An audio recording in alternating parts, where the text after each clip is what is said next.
The man, Noor, could never have imagined that despite having only one skill, counter, he might possess the potential to become the greatest adventurer. He practiced with a wooden sword, and within a year, he could deflect over 10 wooden rods simultaneously. 3 more years passed, and he evolved from deflecting 10 rods to 100. After a decade, he unwittingly reached the ability to parry thousands of rods at once. Yet Noor was completely unaware of his own strength. The sword technique he had honed over the years was considered the most rudimentary form of parrying, a skill everyone knew. Orphaned from a young age, he could only live at the bottom of society. This led Noor, who believed himself to be weak, to spend his days doing menial labor or helping neighbors find their lost cats, oblivious to the fact that his abilities had already surpassed those of the legendary sword saints. However, during an unexpected event, he accidentally unlocked his potential. What was thought to be a useless skill suddenly proved immensely powerful, allowing him to instantly kill the Minotaur King, a creature even the kingdom's nobility feared, right before everyone's eyes. In this era where adventurers were ranked, Noor was placed at the very lowest, F level. This was due to a special training facility known as the Training Ground, where people could choose from 6 different professions. Surprisingly, after undergoing training in all available professions, Noor failed to learn any skills deemed essential for adventurers, leading the Training Ground to categorize him as the weakest, F level. Despite this, Noor did not give up entirely. He humbly pleaded with the Guildmaster, hoping to be granted the title of adventurer. Fortunately, the Guildmaster agreed to his request and occasionally provided him with some tasks to sustain his life. Gradually, Noor discovered that aside from his defensive skills, which were deemed useless, other abilities could subtly change his life. For instance, the strength enhancement skill he learned at the warrior training facility allowed him to carry goods 5 times heavier than usual. Or the minor healing skill, considered so low level that it wouldn't even be used on dogs, helped alleviate his fatigue with continued use. Though he knew these skills were not practiced as diligently as his parrying, they always managed to help him at critical moments. Soon, Noor's task for the day was also drawing to a close. After his usual refusal of the supervisor's joking offer, he planned to head home to continue training his parrying skill. However, just as he was leaving, he caught a glimpse of a faint beam of light not far away. Someone was shouting for help, and at the same time, a gigantic bull appeared. Several royal guards were engaging it head-on, but they were no match for the Minotaur King and were swiftly cut down by its giant axe. Noor saw a girl in imminent danger and decisively used his stone-throwing skill. He hadn't thought to defeat the monster with this skill, merely hoping to divert its attention. Fortunately, the ploy worked, and the Minotaur King turned its focus to him. Just as the girl thought Noor was doomed, he cleverly dodged the attack, realizing that the enemy's strikes were not only heavy, but also fast. Even though he could parry, his sword was nearly knocked out of his hand. Noor didn't know how many times he could deflect such attacks, so he needed to find an opportunity to counterattack. It was then that Noor suddenly realized he didn't have any skills for counterattacking. What was he to do? Suddenly, Noor's thoughts were interrupted by the Minotaur King's next attack, which was aimed at the very spot where the girl was standing. Using his strength enhancement at the last moment and a parry, the cost was his sword being shattered. Was he going to die here? As he looked at the broken sword in his hand and used his parry, the weapon he deflected decapitated the monster. Noor had reached his limit, and he doubted himself. Despite years of training, he was left in such a sorry state by a mere town's bull. How could he possibly adventure around the world? The girl witnessed this scene, and just as she was preparing to thank him, Noor had disappeared without a trace. Looking at his trembling hands, Noor knew he needed more training. Noor had never expected that he would accidentally save a princess who had been imprisoned. Upon hearing the news, the king personally bestowed upon him an epic greatsword, simply because Noor was unaware that in order to kill Celia, the enemy nation had summoned Milo Talos, a monster from the abyss that even S-rank adventurers feared. However, Noor ended up beheading the monster with a single strike. Overnight, rumors spread throughout the streets. A mysterious figure wielding a rusty iron sword had slain Milo Talos in just 2.5 seconds. After the battle, the prince dispatched an elite troop to investigate, but they ended up being mistaken by Noor for perverts and shaken off. When he returned to the guild master was worried, thinking something had happened to Noor since a rare monster had appeared near the construction site where Noor had been working the previous night. Noor explained that he was too tired from completing a mission yesterday and had gone home, stopping by to clean his grandmother's drain on the way, which is why he was so dirty. Relieved, the guild master mentioned that the monster last night was extremely terrifying, noting that even he, a former A-rank adventurer, would not have escaped had he encountered it. Fortunately, it was slain by a mysterious man. Noor inwardly sighed in relief that he had only encountered a cow. After settling his payment for yesterday's work, Noor was about to accept a new mission when a voice suddenly stopped him from behind. It was the girl he had saved the day before, which almost scared the guildmaster to death, clearly aware of the girl's identity. The girl sought out Noor to express her gratitude for saving her life, but since the place was crowded, she hoped to speak with him privately outside. Hearing this, the guildmaster immediately intervened, cautioning Noor to be careful not to offend her due to her special status and to avoid drawing attention. The girl activated sound shield and concealment skills, making the nearby soldiers completely unaware of their presence. She apologized for using a remote sensing skill to find Noor and for taking him away while talking to the guildmaster.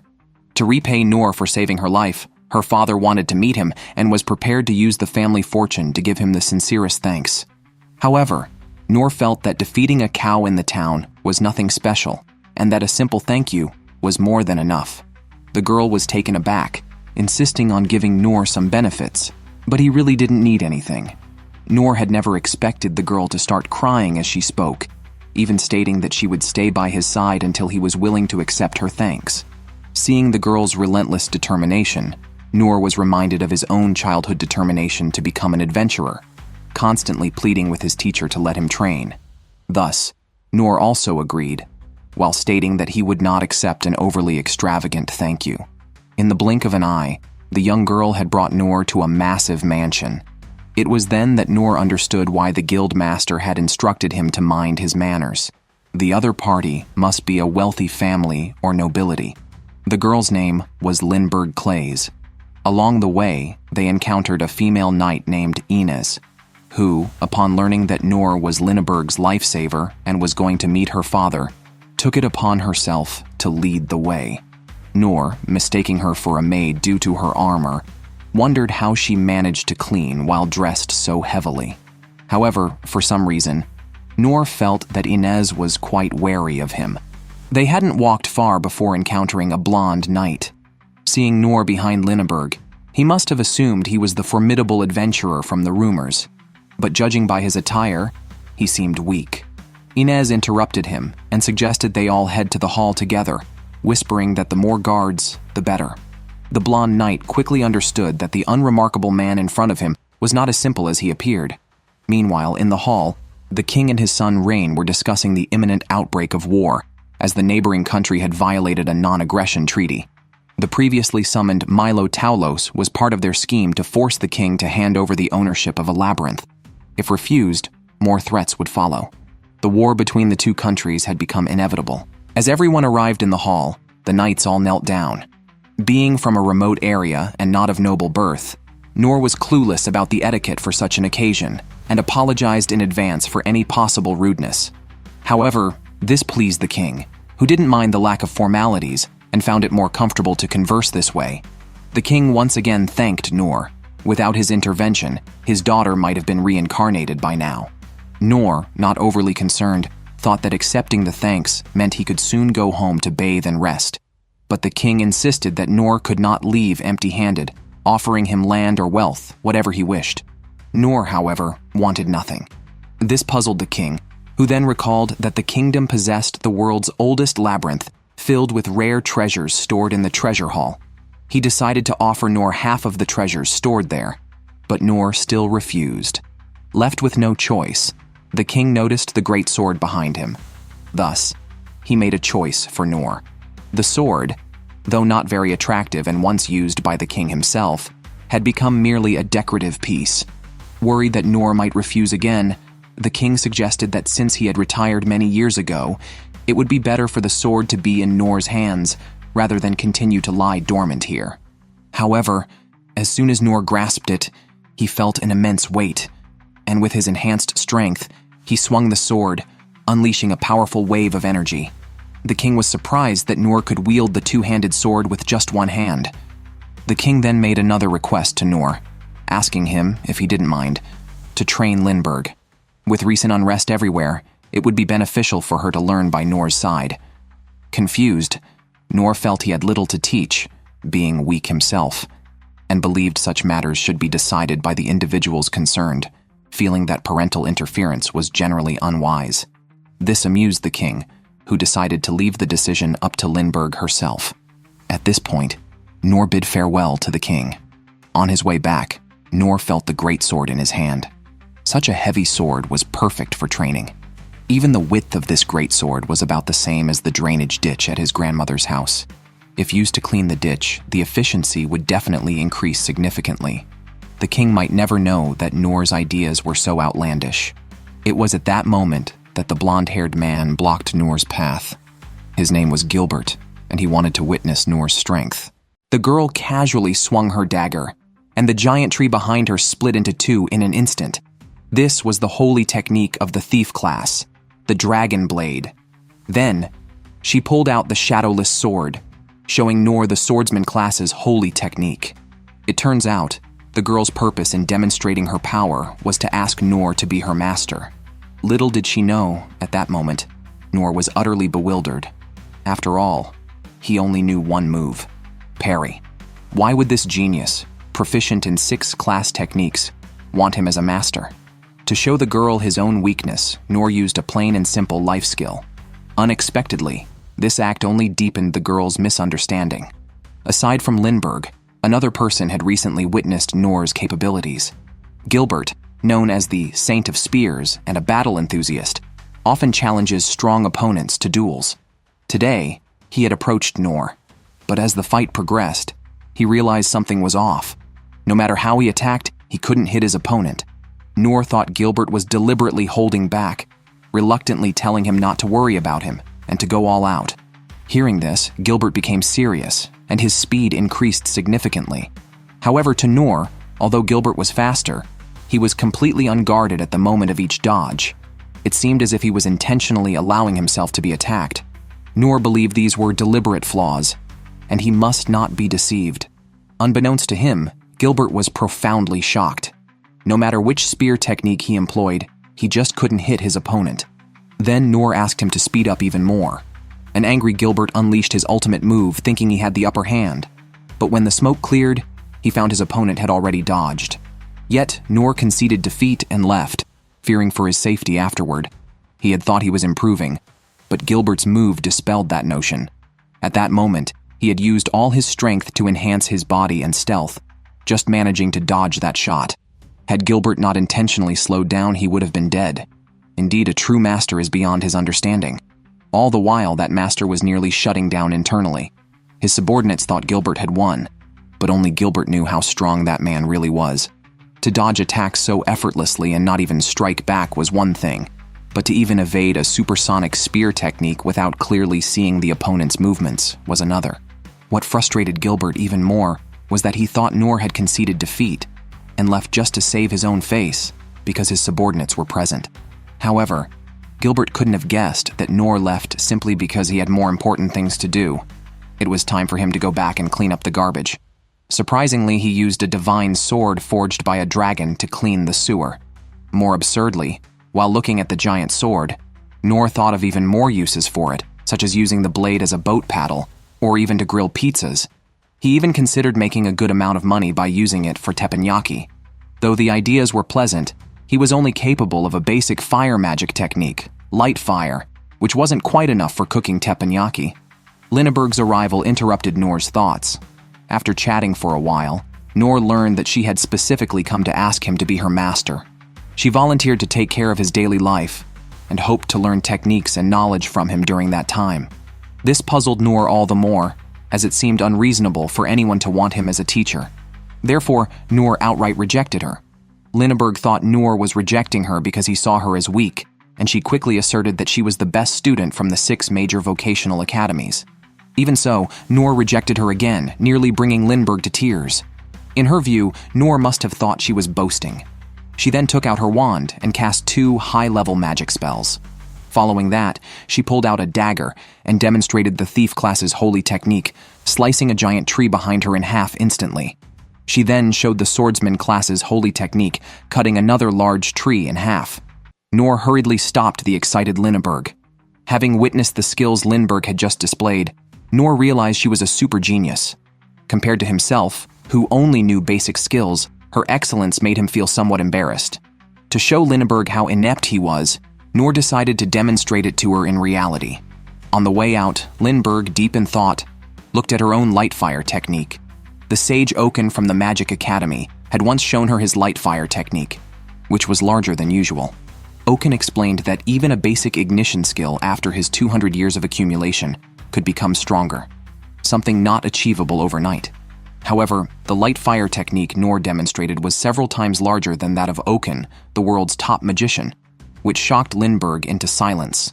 The misunderstanding deepened. Instead of discouraging Lindbergh, it only made her more determined to become his apprentice.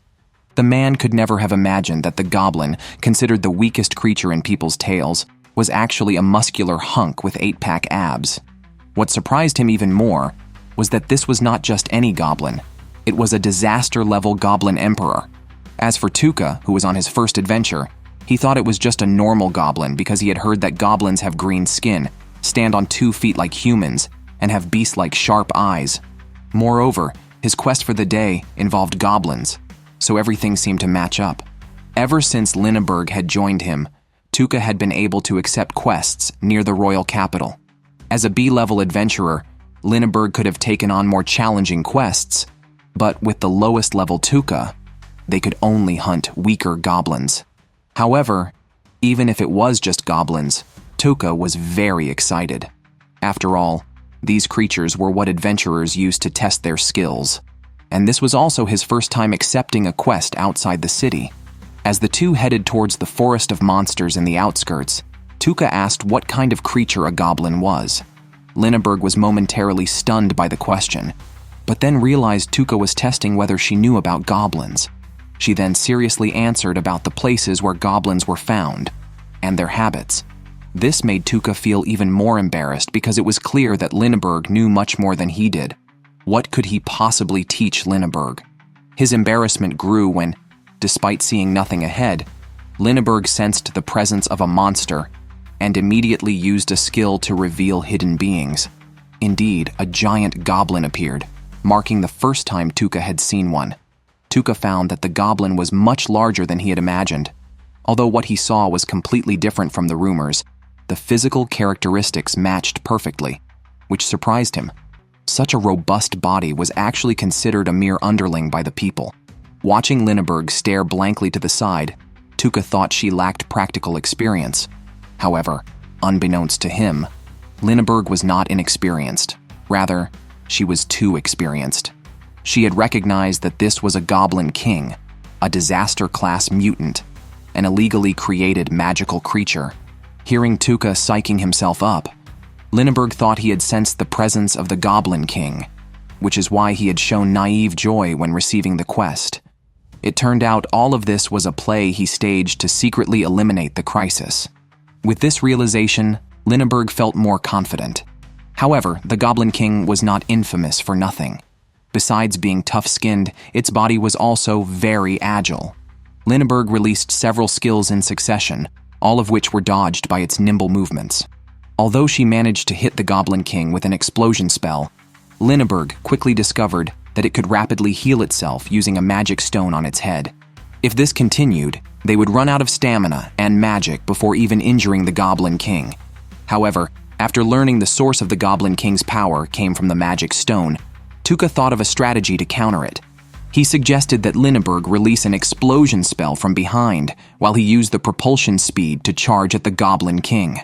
Thus, Tuka was propelled forward by the powerful energy. Combined with his own physical enhancement, he leaped up and delivered a direct blow to the Goblin King's head. The monster's magic stone fell off, and losing its power, the Goblin King's body began to falter. Now, it was like a moving, large target. Lindbergh simply used fire magic to completely burn it to ashes. Back at the guild, the two accurately reported the battle situation. However, the guildmaster, unaware of the true circumstances, commented that even if the target was a goblin, it was still a bit challenging for beginners. What puzzled the guildmaster was that the magic stone of a goblin should be hidden in the heart or throat, but Tuka claimed it was on the forehead. The guildmaster then asked them to provide proof of killing the goblin, but the two fools had already burned the goblin to ashes. The girl accidentally discovered that by concentrating, she could unleash incredible power. However, this unknown gift ended up harming her companions at the orphanage. The girl's abilities also alarmed the kingdom's 3 saints, who calmed the panicked girl and called this power a blessing bestowed upon her by the heavens. Yet the blessing was extremely prone to losing control, and in the worst cases, it could easily destroy a nation. Later, the girl became the disciple of the Shield Saint, and under his guidance, her once wild talent became the strongest shield, capable of blocking all attacks and magic. But even after many years, the shadow of having hurt her companions could not be erased. The girl subconsciously kept her distance from others and was not easily swayed by their emotions. That was until she met that man. It was during a prolonged battle against a beast tide that the Shield Saint mentioned the name of this man. Not just this time, since she had been following the Shield Saint. She had heard this name many times. A person whose strength even the Shield Saint acknowledged. This stirred inside Inez an envy she shouldn't have felt. And now, that man was sitting right behind her. On the surface, she accompanied the male protagonist and another to the mountainous region on a mission commissioned by the prince. But she also carried a secret order from the prince. What seemed to be an ordinary mission heading northwest was actually a contingency plan to help Lindbergh escape a life-threatening crisis. The prince discovered a conspiracy by the Magocracy against the kingdom. If Inez heard the news of the capital's destruction during the mission, she was to take Lindbergh to the Holy Pope's nation according to the prince's orders. However, Noor was unaware of these details. To him, this just seemed like a well-funded mission. No different from a sightseeing trip, especially since he had never been outside the capital's vicinity. Moreover, Inez, who bore the title of Shield of the Gods, and whose strength was comparable to that of the Gun Saint, who could defeat a giant dragon alone, was accompanying them. He thought he would just be along for the ride on this mission, unaware of the prince's escape plan that inadvertently made them encounter the most powerful monster of the attack. It was Noor who first noticed something amiss. In the middle of an otherwise neat field, there was a strange trace that looked like something had trampled through it. Sure enough, upon hearing this, Lindbergh cast a spell to remove concealment in that direction, revealing a legendary monster, the Black Death Dragon. Simultaneously, the capital also faced an onslaught of formidable monsters, all part of the Magocracy's plot against the kingdom. The kingdom deployed various corps and its 6 strongest masters to combat this threat. Meanwhile, a young boy appeared at the same time as the Black Death Dragon. As the concealment vanished, he was flung away by the monster's tail. Seeing the boy about to be killed by the Black Death Dragon, Noor instantly rushed in that direction and blocked all attacks with his parry. However, Inez noticed that the boy's appearance next to the Black Death Dragon was no coincidence. He appeared simultaneously after the concealment was removed. Upon hearing this, Lindbergh immediately thought of something. The demon race, which looks human, but has the ability to communicate with monsters. 200 years ago, the demon race controlled ferocious monsters and nearly flattened the Holy Pope's nation, one of the major powers. Subsequently, the human race drove the demon race to extinction. Given the appearance of the Goblin Emperor, it seemed that descendants of the demon race still secretly survived. The boy's identity was undoubtedly a remnant of the demon race. It was likely that the removal of concealment accidentally disrupted the mental control over the monsters. Noor was actually saving an enemy. Lindbergh didn't think much about this. The priority was to help Noor fight the Black Death Dragon. However, Inez stopped her, stating that Noor was undoubtedly doomed to die. Although the Black Death Dragon's power wasn't strong, and its speed was just average, in Noor's eyes, the Black Death Dragon was even weaker than the Goblin Emperor. However, the next attack harshly taught him a lesson. A countless amount of black mist sprayed out of the dragon's mouth. If he dodged now, the boy would surely be hit, so he decided to parry the eerie black mist. Unexpectedly, the black mist was an unblockable status effect skill. This was the truly terrifying aspect of the Black Death Dragon. The venom it sprayed was so deadly that even the healing saint could not cure it if present. Inez stopped the frantic Linneberg again. She had already foreseen Noor's inevitable death. Now the most important thing was not to avenge Noor, but to protect the princess of the kingdom. 2.5 seconds later, an even more potent poison mist struck, affecting even birds flying high in the sky. However, what Inez didn't expect was that Noor not only survived, but continued to fight the Black Death Dragon amidst the black mist. Even more unexpectedly, Noor's basic skill, minor healing, proved more effective than the so-called healing saint's skills. Watching Noor risk his life to protect others, Inez finally understood that this was the shield she had always been pursuing. But even so, she still believed Noor was destined to die. There was no way to fight against the Black Death Dragon, and even though Noor had fallen, he now had the confidence to win. The girl could never have imagined that her master, who was supposed to die in the deadly poisonous fog, miraculously stood up again, looking unharmed. It was very strange because the miasma exhaled by the Black Death Dragon was fatal to ordinary people, with just one breath. Even the medic saint could not reverse such a fate. Just moments ago, Noor had been bleeding from 7 orifices, appearing beyond medical help. Inez had even given up on rescuing Noor. Unexpectedly, after Noor collapsed, he felt that the Black Dragon was not so formidable after all. It turns out that since childhood, Noor had been a tough kid with a hard fate. Due to the death of his parents and his inability to become an adventurer, he had to live alone in the mountains. Unfamiliar with the ingredients, he accidentally ate highly poisonous plants. Fortunately, the minute healing awakened during his training and a night of rinsing with clear water barely kept him alive. Later, he learned from a book that this was a kind of dragon-slaying grass. His mother had told him it was something he should never eat. After Noor fully recovered, to his surprise, he was bitten by a venomous snake. Using treatment afterward not only gave him resistance but also made him immune to poisoning. Since he was not afraid of poison, he could now roast and eat venomous snakes. The next day, he deliberately caught another to test his resistance. Indeed, the spread of the toxin was very slow. Noor thought this might be an opportunity to learn a new skill. Thus, he began to actively seek poisonous creatures to eat. Although he did not learn new skills, it made him immune to all poisons. To be precise, he became more resistant. As long as he was not instantly poisoned to death, he could survive with healing. Noor also made an unexpected discovery, that poisonous creatures were surprisingly delicious. As for why Noor was bleeding from 7 orifices just now, it turned out he had given his healing to the white-haired boy behind him, so he himself had sprayed a bit of blood. However, with Noor's experience, he could handle such monsters easily. In the next second, as the Black Death Dragon launched a life-bursting strike, Noor seized the opportunity to pierce its body. Subsequently, people saw only a pile of remnants of the monster. Coming to his senses, he asked about the boy's situation. Unexpectedly, the boy said that the monster was supposed to be brought to town as per an agreement with someone else. Noor was extremely alarmed. Could it be that the frog was indeed a high-grade ingredient? Could the Black Death Dragon be the precious frog he had raised himself? Noor mistakenly thought he had destroyed the important merchandise the boy was supposed to deliver to town.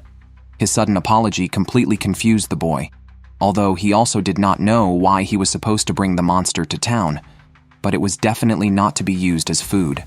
Before this, the boy had been living in a dark, sunless dungeon. As one of the few demons in this world, they were kept like livestock by humans. But one day, the slave master told him that as long as he obediently moved together with this demon creature, not only would there be no more groundless beatings, but he would also be allowed to enjoy delicious food to his heart's content. Moreover, the other demons there would enjoy the same treatment. After that, the boy started his mission blindfolded. Unexpectedly, he was discovered by a princess along the way. Once the concealment barrier was removed, his mental control over the demon was also released. Thinking about how his failure would cause his companions to suffer again, the boy felt extremely guilty. But what was done was done. He accepted his fate. Although he hadn't been able to help others, at least he had not harmed anyone. Dying here might not be such a bad thing. He only prayed that he wouldn't be beaten too harshly in his next life, hoping he might be of some help to someone and perhaps even taste the so-called delicious food.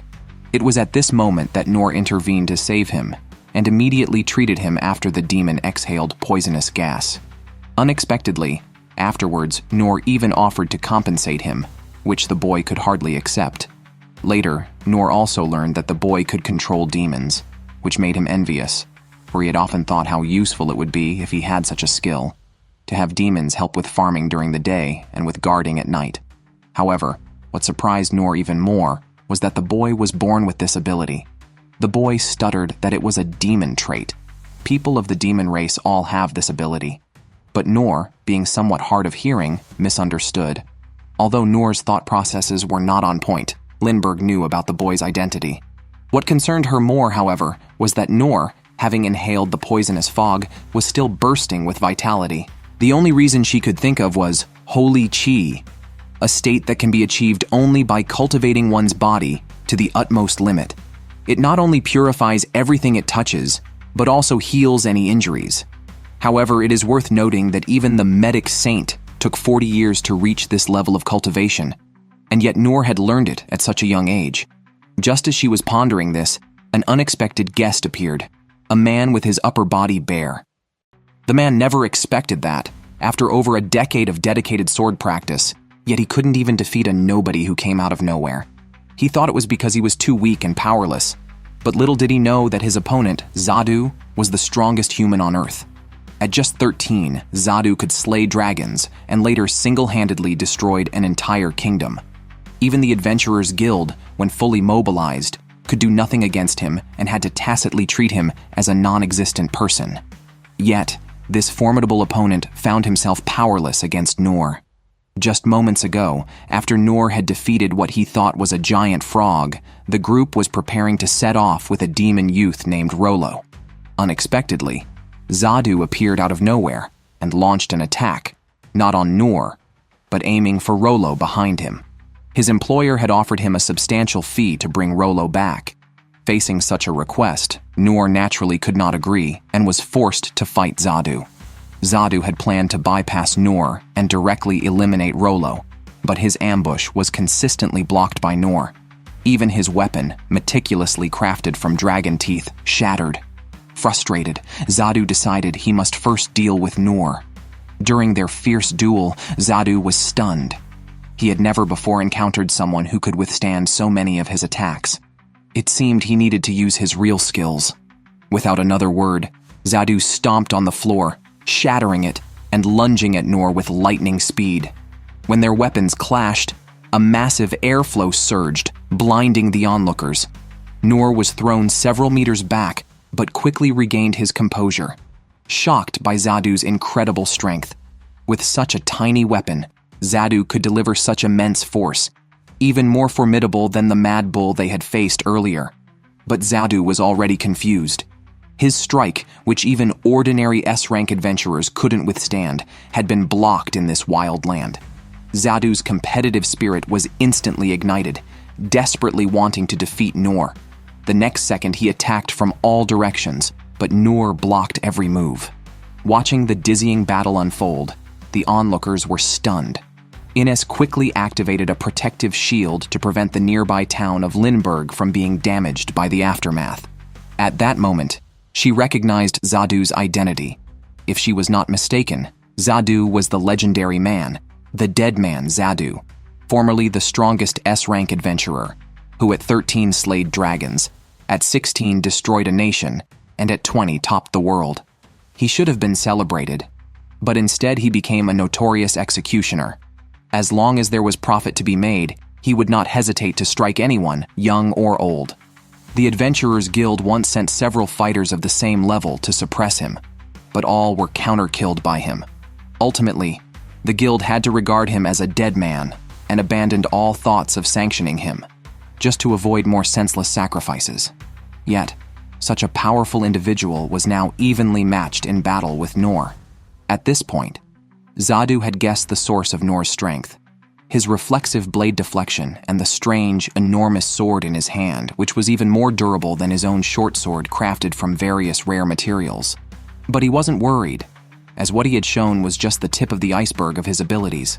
Saying this, he tossed a cross-shaped longsword into the air, and the next second, countless silver longswords split from it. His secret technique that had once allowed him to annihilate an entire country single-handedly. Faced with such a barrage of flying swords, Noor quickly found himself at a disadvantage, especially since he was also distracted by the need to protect Rollo beside him. Seeing Noor continuously struck by the silver swords, Inez quickly intervened to help.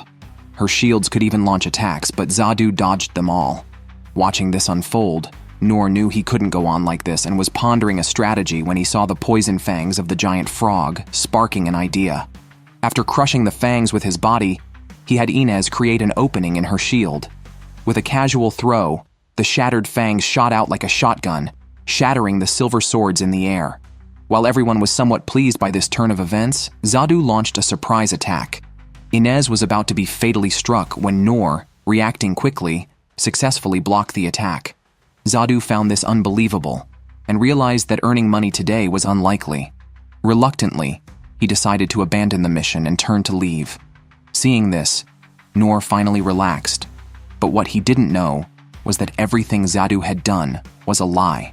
At the moment Noor let his guard down, Zadu suddenly attacked again, but was still successfully blocked by Noor. This time, he left genuinely convinced. Watching Zadu leave, Noor breathed a sigh of relief. However, because Zadu had mentioned that there would be a grand feast in the capital that night, those worried about the kingdom's safety hurried back to the capital at full speed. Their concerns were not unfounded, as by this time, a dragon had already arrived over the capital. The man never imagined that by perfecting his defensive parrying skills to their utmost limit, he would become so powerful that he could slay dragons. Becoming a dragon slayer had always been his dream. However, it wasn't until he experienced it firsthand that he realized this title wasn't as impressive as he thought. Yet this scene left Lindbergh utterly astonished, for the calamitous demon dragon before them was not only the pinnacle of all dragons, but also an entity that could easily destroy the world. Nevertheless, Noor killed the dragon effortlessly. Just a short while ago, with the arrival of the calamitous demon dragon, the entire nation had plunged into panic. The only conceivable opponents who might stand a chance against it were perhaps all the members of the Six Saints together. Ironically, at this moment, monsters launched a full-scale attack, forcing the residents to create an opportunity to flee, leaving them no choice but to deal with these lesser creatures first. At this time, the only person within the nation who had the power and was ready to act was the king. He had once been a figure comparable to the Six Saints. Although he stood no chance of winning against the calamitous demon dragon and his entire kingdom was on the brink of ruin, he decided to fight to the death, hoping at the very least to destroy one of the dragon's eyes. However, as the dragon began to act, the king's hope was shattered because the dragon had no intention of engaging him directly, but instead unleashed a breath that could turn the entire continent to ashes. Seeing this, the king hesitated no longer and launched his most powerful attack, knowing it would leave him severely crippled, if not dead. But with the continent gone, he had no reason to care for his own life any longer. Just as he was about to act, the scene took an unexpected turn. The person who incredulously blocked the calamitous dragon's attack was none other than Noor, a completely unknown F-rank adventurer. At this moment, the most furious of all was the calamitous demon dragon itself. As the apex of the entire continent, it couldn't believe that an F-rank adventurer had made it look so foolish. It directed all its hatred towards Noor. However, as Noor parried another attack, a similar scene occurred again. The dragon was knocked to the ground. But what the dragon didn't know was that Noor was also very puzzled. He had thought the dragons of the world were formidable, but now they seemed much less so. His rapid arrival was largely thanks to Lindbergh's use of a blasting skill, which he used for propulsion, further augmented by a boosting magic spell. In an instant, Noor experienced the speed of a rocket. Had it been anyone else, they might have been killed on the spot, but fortunately, aside from parrying, Noor had years of training and was no ordinary man. After getting used to this speed, Noor saw that the calamitous demon dragon was just about to unleash a powerful attack. Thus, he took the opportunity to use his parry, leading to the current scene. Although it was strange that this dragon was weaker than he had anticipated, once he realized he could handle it, the battle was set to erupt again. Noor parried the dragon's direct attack once more, prompting the demon dragon to decide against a straightforward confrontation. and instead, it planned to use the breath attack that it had failed to execute earlier. High in the sky, Noor could no longer interrupt its casting. The dragon was confident that with just one hit, it could destroy everything below. However, Noor still managed to block the attack with a single strike. This time, it wasn't by exploiting a trick. Noor legitimately blocked the dragon's powerful move, leaving everyone utterly astonished and driving the demon dragon into a frenzy as it roared incessantly nearby. But the king understood what the dragon was thinking. Dragons have always been a proud species, and the calamitous demon dragon was no exception. However, this creature, which had always been so confident in its own strength, was now devastated by someone it had considered a weaker opponent. One can only imagine how it felt. The true weakling was not Noor. This scene was precisely what Linneberg walked in on. However, upon arrival, he found that the demon dragon had already been subdued by Noor. And when he noticed that the dragon's eyes were no longer red, he realized that Noor had actually tamed the demon dragon. The king never expected that the most unassuming man in the crowd could so easily decapitate an enemy general amid thousands of troops and single-handedly destroy an entire army. Upon witnessing this, the king was literally scared out of his wits. Yet this impressive Noor didn't realize his own strength. Just recently, it was he who had subdued the demon dragon, but he believed it was due to Rollo's control that the dragon's gaze had cleared. Although Rollo kept insisting he hadn't done it, Noor thought he was just being modest. Noor assumed Rollo was denying it because he didn't want others to know, so Noor didn't pursue it further. As long as the demon dragon became docile, it was a good outcome. Under Noor's arrangement, Rollo tried to communicate with the demon dragon, asking it to return to its original place. The dragon told Rollo it would obey its master's commands, which left Linneberg and him in disbelief. The proud demon dragon actually considered a human as its master, clearly referring to Noor. But Noor thought that Rollo had tamed the dragon. Shortly after the dragon took off, it was unexpectedly shot down by a beam of laser. It turned out that all this was part of an enemy nation's plan, angered by the overexploitation of the labyrinth that provoked the dragon. As their country faced destruction, they led a magic troop to subdue the dragon, posing as saviors. They were confident because they had built 4 high-power magical radiation cannons. As they prepared to advance, they discovered Noor and his group who had come to check on the situation. However, in their opinion, only Inez was worth mentioning, as she was a legendary figure of renowned fame. It might even be her doing that the capital hadn't been destroyed. But even a shield as strong as a deity would vaporize instantly under such intense heat. However, unsurprisingly, Noor easily blocked the attack. The clueless king thought the cannon had malfunctioned, so he switched to ordering a collective attack by the soldiers. Although Inez could hold them off temporarily, she couldn't withstand a prolonged onslaught. Seeing this, Noor told them to find an opportunity to escape first. He would draw their attention. Noor planned to wait for them to leave before he made his own escape, as he was quite skilled at running away. After all, he had suffered enough as a child trying to get honey from a tree. However, Linneberg misunderstood his intentions. She thought Noor was going to face the enemy army alone. Therefore, despite her limited abilities, she resolved to lend her strength in the end. So, she went behind Noor, intending to send him off to the front lines. But before Noor could clarify, the enemy's cannon had already charged up. The next second, Linneberg's magic shockwave blasted Noor into the sky, forcing him to start parrying.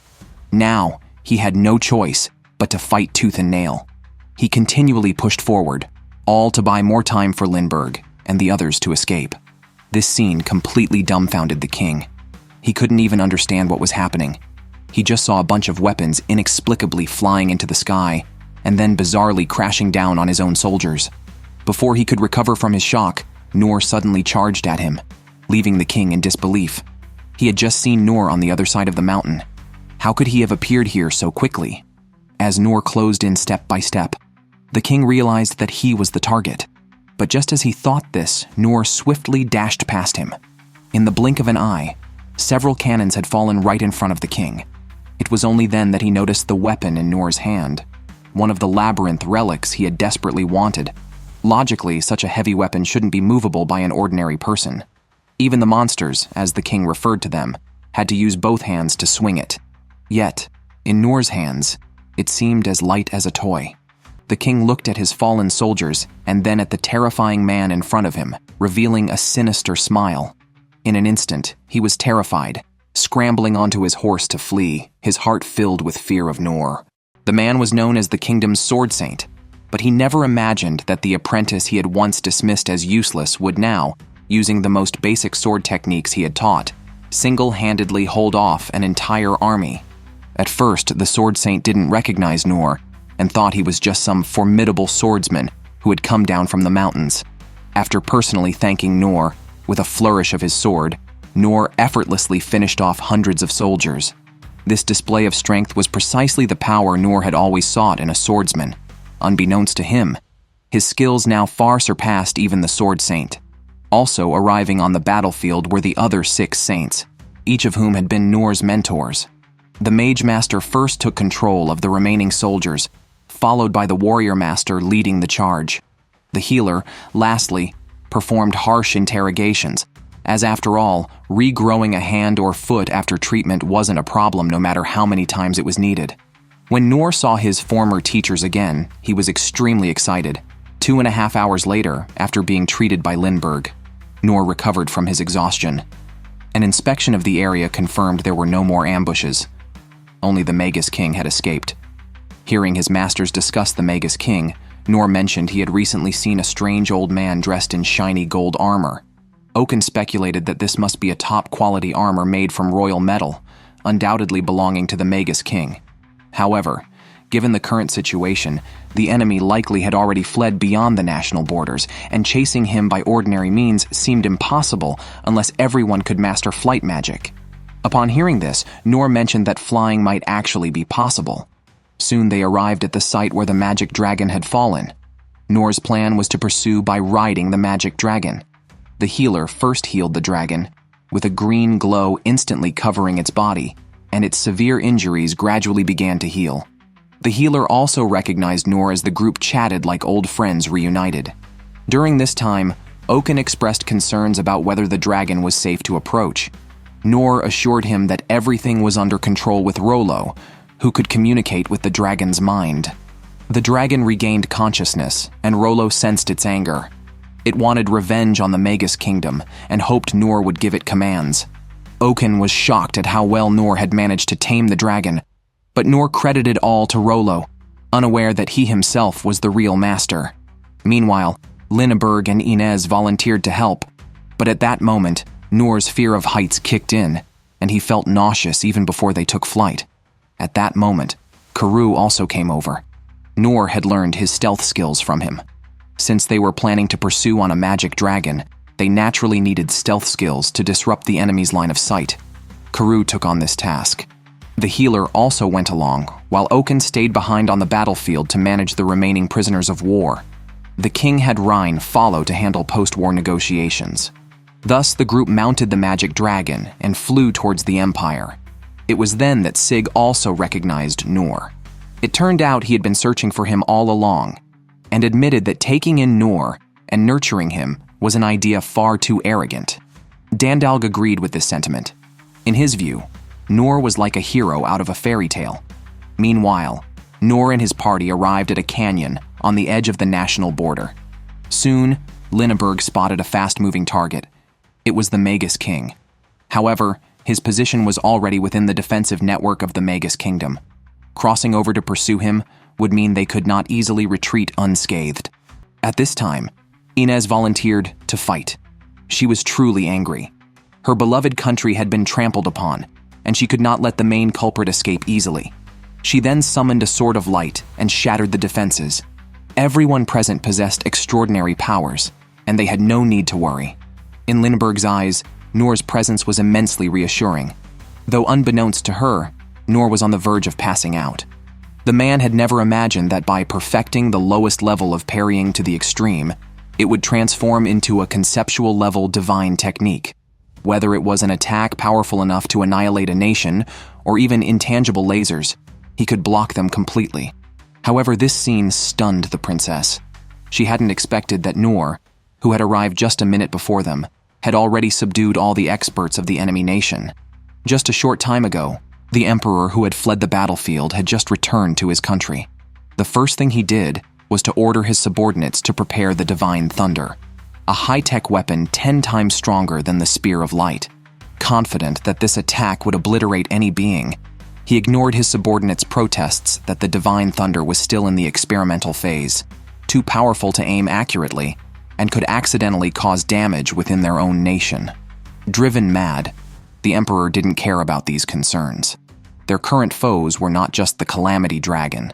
There was also Nor, who could defeat the Calamity Dragon. Unable to aim, they decided to imbue it with magical tracking.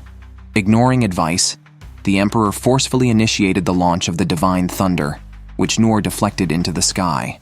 1 minute earlier, Nor and his companions were feeling an immense headache. Upon arriving at the Magocratic Empire, they realized finding the Emperor was like searching for a needle in a haystack. At that moment, a strong surge of magical power was felt from afar. Although it was their first encounter, they instantly knew this attack was invincible. But by the time they realized, it was too late, as the speed of the dragon was too fast to evade. As despair set in, Nor rushed forward with his sword, desperately blocking the laser. He fell exhausted, even crashing through a building. In this national crisis, the people's discontent with the Emperor exploded in an instant.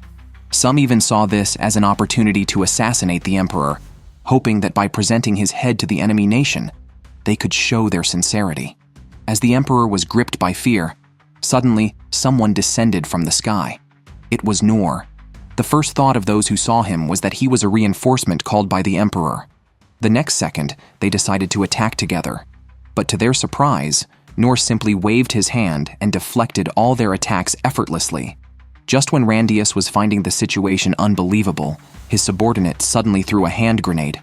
Nor kicked the Emperor away, dodging the explosion. Things only got stranger from there. Randius had thought Nor was there to protect the Emperor, but it looked more like he wanted to take the Emperor out himself. It seemed likely that the Emperor might get killed by Nor before they could even make a move. After realizing something was off, Randius immediately tried to explain to Nor. The situation was urgent, and the only way to ensure their nation's peace was to hand over the Emperor's head. But this confused Nor, who, being uneducated, didn't understand what they meant. He was protecting the Emperor only because he was waiting for the prince, since such matters of state were best handled by him. Just as the atmosphere was getting tense, the prince finally arrived. At that moment, the Emperor was almost moved to tears, as everyone present had been after his life just moments ago. However, little did he know that his situation would be even worse in the hands of the prince, since the Emperor had almost destroyed his own nation. Although Nor's arrival had saved them, hundreds had still died in the disaster. Because of this, he wouldn't let the Emperor die easily. Karoo had a clever plan for this, to make the Emperor experience the pain of those hundreds. In front of Sane, even if his legs were torn off and his organs destroyed, he could be healed, meaning he could neither live nor die comfortably. The Emperor's fate was clear, yet the prince chose forgiveness, as continuing the war would only cause more pointless casualties. After signing various treaties with Randius, Nor and his group quickly returned to their nation. As the hero of this incident, the king's first order of business was to reward Nor. But Nor wanted nothing. At his earnest request, Nor asked for Rollo to be given legal status. This shocked the king, since the demon race was considered vermin in the world, and accepting him was a hot potato. But the king could not forget that Nor's arrival had saved their nation. Thus, after agreeing to this request, Rollo was quickly granted legal status. Of course, the king took precautions. On the surface, he left Inez in charge, but in reality, it was to ensure through surveillance that Rollo would not betray them. Nevertheless, for Rollo, this was like a new life. He knew all this was thanks to Nor, and he was moved to tears.